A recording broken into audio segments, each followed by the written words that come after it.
Thank you. Thank you. Hello. Thank you very much. This is a fascinating conference. I want to start by saying that I am an extremely moderate person. I'm moderate Democrat, moderate exerciser, moderate drinker, moderate-ish sometimes. And I actually think extremism is terrible. It's what's ruining the world. But the irony is, when it comes to ideas, that's what I love to do. I like to take things to the extreme. And in terms of coming up with book ideas, extreme. I take things all the way, push it to its absurd, logical conclusion.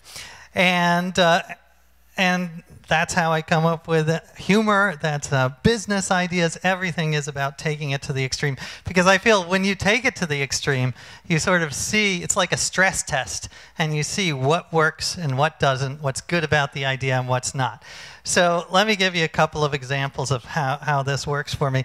About 8-9 years ago now, I was in a bookstore, they still had them, and I saw Tom Friedman's book, The World is Flat, all about outsourcing.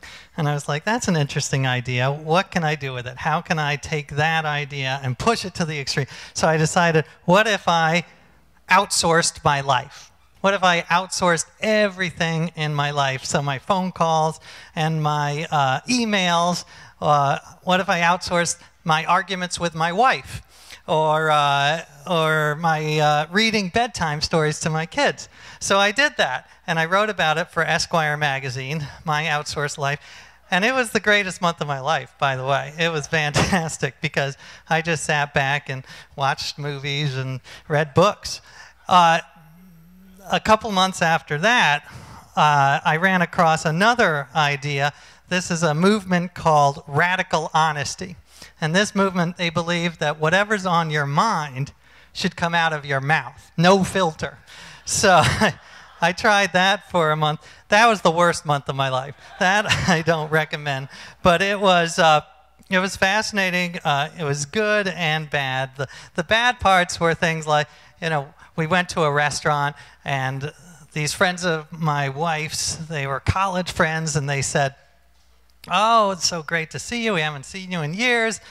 We should all get together." And I had to say what was on my mind, which was, you guys seem nice, but I really don't want to see you ever again. And that was not well received, as you can imagine. I mean, the upside is we never did see them again, so it was effective.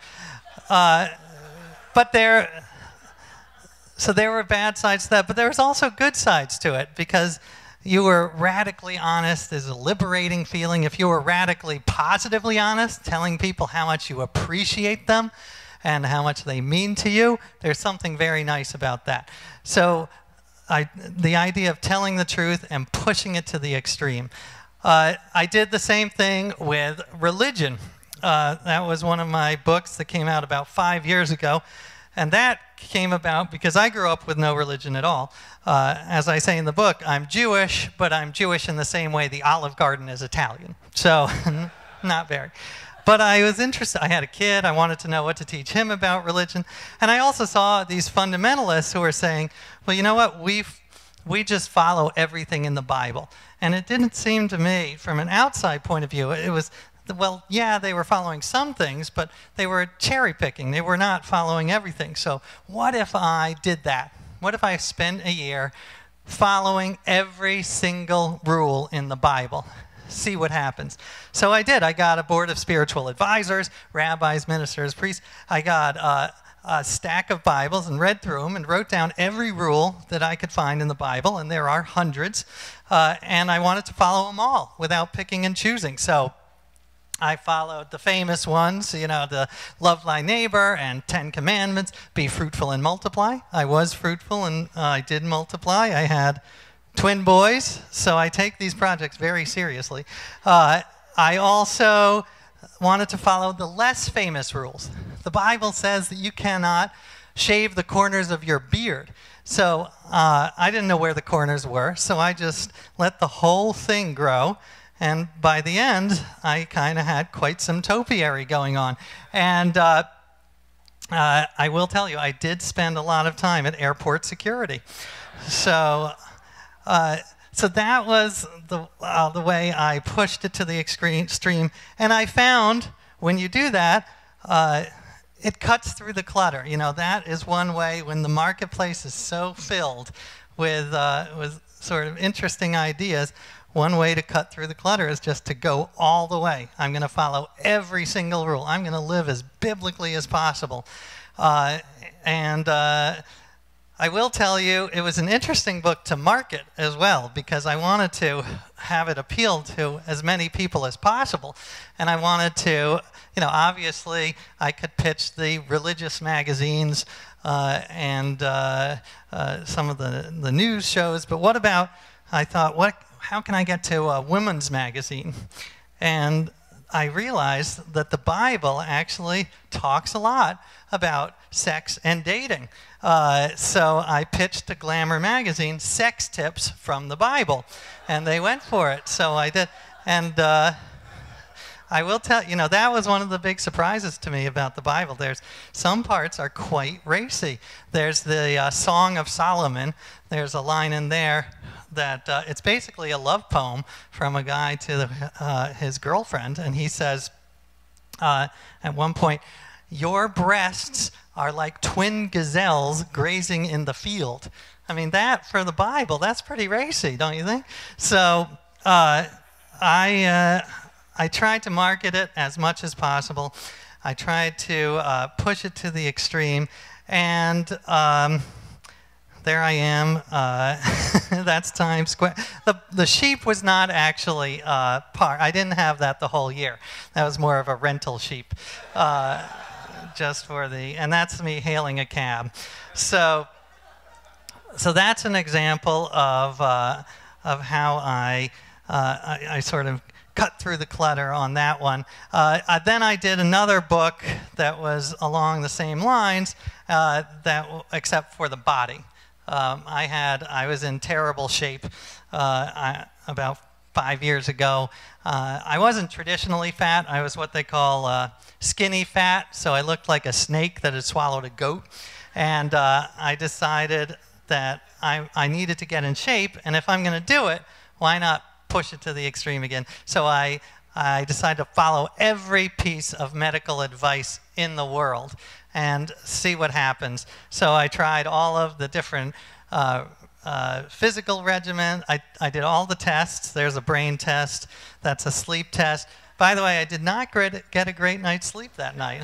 I'm not sure why, but and I tried every exercise that there was. This is called stroller sizing, where you use your kid as a piece of exercise equipment. Tried that. This is the caveman workout, where you go, in this case, to Central Park, and you throw around boulders and literally carry logs, climb trees. And then I tried every diet known to mankind.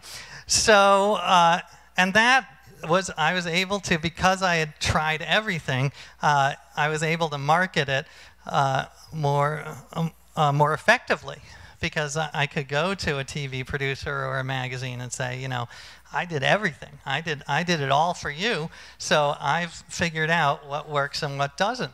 And in the same way that I did the Bible, the marketing of this, what I try to do when I market is I try to think of all the different ways I can slice it up.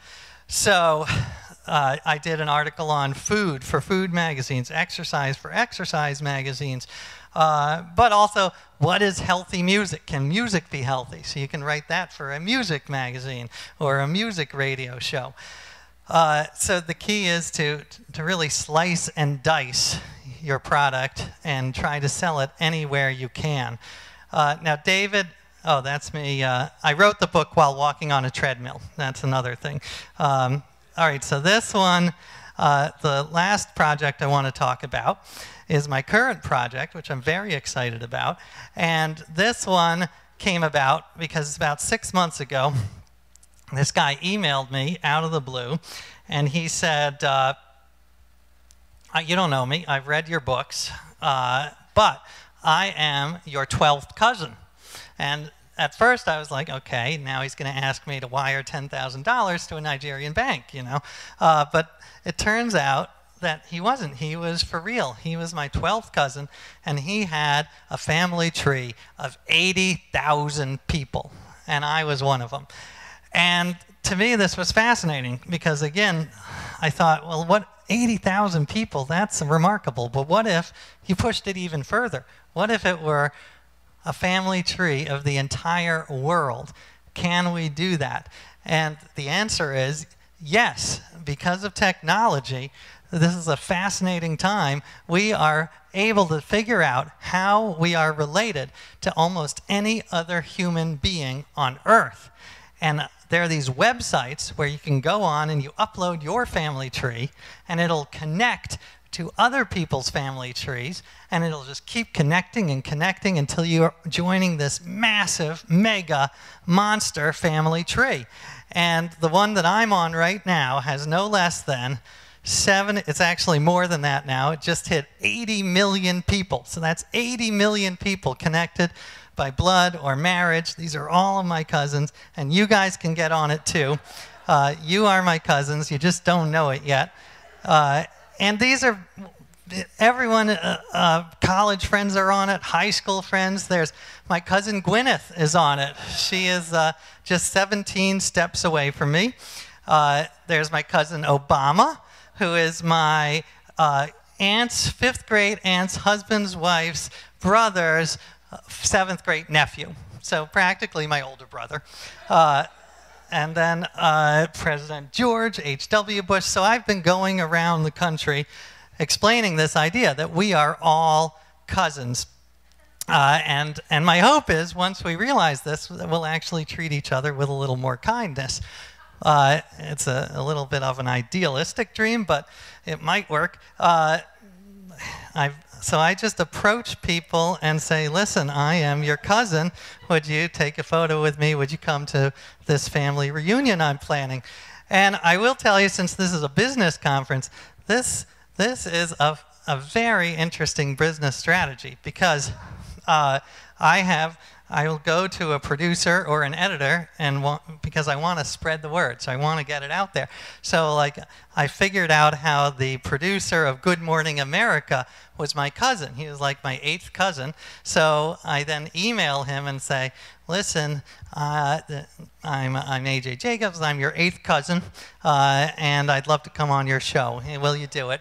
You know, family, we're mishpucha. Will you put me on? And it works. Sometimes it works. So I highly recommend it as like the new LinkedIn. This is like the ultimate business. And you better get in on it now, because in like 3 years, everyone's going to figure it out, and then it won't work. But now you go in and you say, listen, I'm your cousin. Can we do some business? It actually is effective. And I also thought, books, you know, I love them, but they're also, it's so hard to get traction with a book nowadays. So I thought, how can I make a big splash with this book? And that's when I decided, well, I have all these millions of cousins, let's throw the biggest family reunion ever. So that's what I'm doing, and it is next June, and it'll be here in New York, and it is a fundraiser for Alzheimer's, so all proceeds go to a good cause. And it will have music and comedy. Nick Kroll is coming. I don't know if you know him, great comedian. Michael Ian Black, and various other. And it'll just be sort of a family reunion, meets a TED conference, meets the FunnyBizz conference, meets Lollapalooza, and I'm super excited about it. So please, if you have a chance, just go on this website, globalfamilyreunion.com, because then you can join the family. You can literally, all you do is email me your grandparents' names, and I have these volunteer researchers who will figure out how you're related to me, which is not necessarily that exciting, but then you'll be related to Obama and Daniel Radcliffe, and you'll see how you're related to everyone else in the world, and it's it's such a cool thing. Now, so yeah, trying to blow it out, do things as big as possible. cut through the clutter. And another good thing I like about this is that it's so inclusive. Everyone, I'm writing the book, but it involves 7 billion people. So my marketing plan for this one is when the book comes out, I'm going to have an acknowledgement section where I thank all the members of my family. So it'll be like, 20,000 pages of names in tiny type, and then all those people will have to buy it. So I think it's destined for bestsellerdom.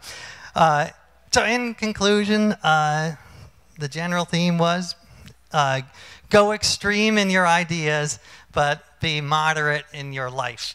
So that's it. I put all my ideas out there for you. Feel free to rip them off. Thank you very much.